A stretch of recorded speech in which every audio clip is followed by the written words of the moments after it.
As you can see by the image, I'm just following up with the next 5-minute study while these thoughts are clear in your mind. We see here in Daniel chapter 3 that Nebuchadnezzar has set up a golden image in the plain of Dura. And his instruction is, when the music plays, everybody in his land, everybody must fall down. And he gives us clear instruction to all his leaders, you must get everybody to honor this, that they must fall down, and then these interesting words, worship the image. We clearly read that the second commandment of God says in Exodus chapter 20, that thou shalt have no other gods before me. Thou shalt not make unto thyself any image of any kind on planet earth. You will not worship any other person, because I'm a jealous God.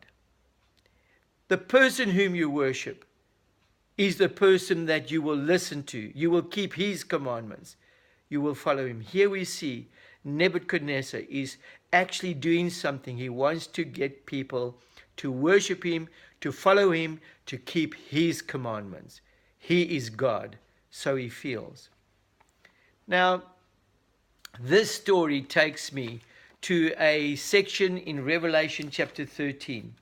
Now, I'm clearly told by many scholars that Revelation 13 is actually an exposition of what the devil will plan to do towards the end of time. We read in Revelation chapter 12 that he is filled with fury. This is in chapter 12, verse 12. He says he is filled with fury because he knows that his time is short. So what is he going to do in the short period of time that he has? What is the devil, when he recognizes that time's running out, what's he going to try and do?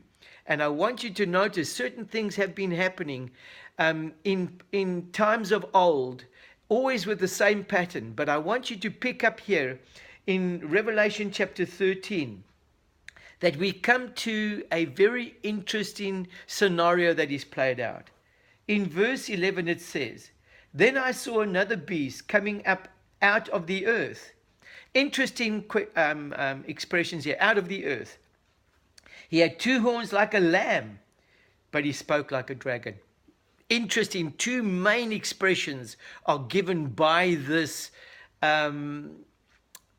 beast. It has two horns like a lamb. Two horns, or horns are always a revelation of a particular kind of power.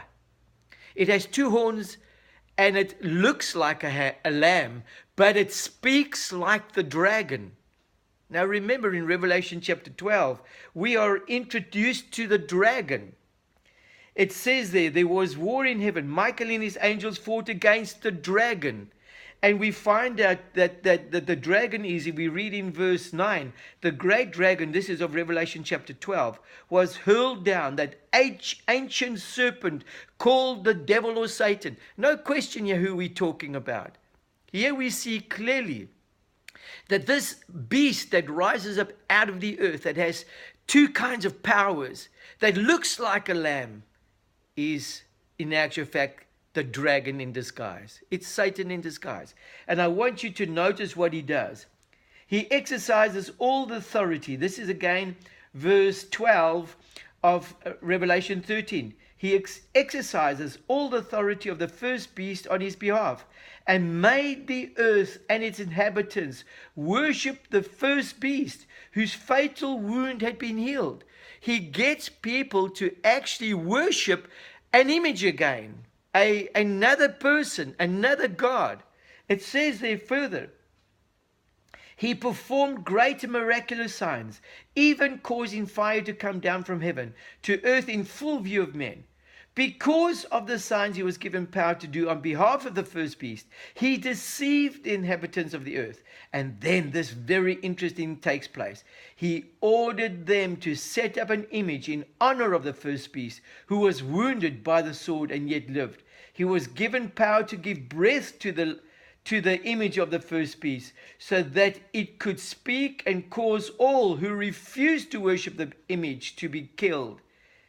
It's here we see clearly again this whole experience of what happened in Babylon, when where the Daniel and his friends and everybody else is forced down to worship an image. Here we see that the devil will one day challenge the final people on planet Earth to worship an image that he sets up.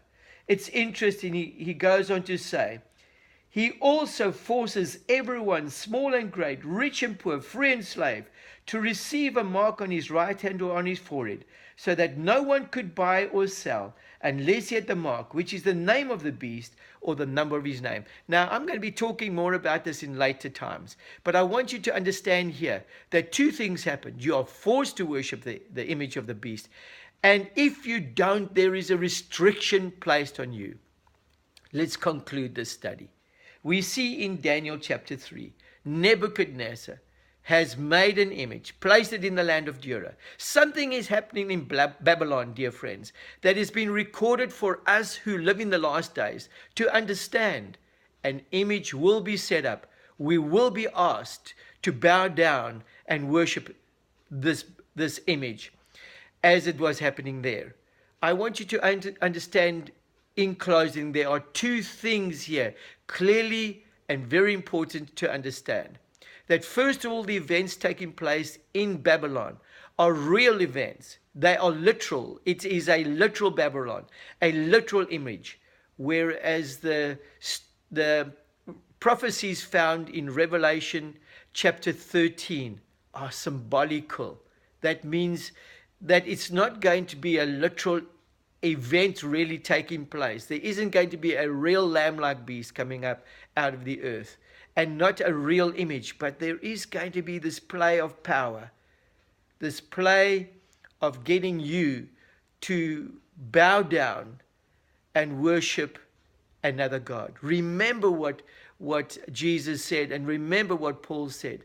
The one who you bow down to worship, the one who you listen to, the one who you obey, you become servants to that one. You cannot serve two masters.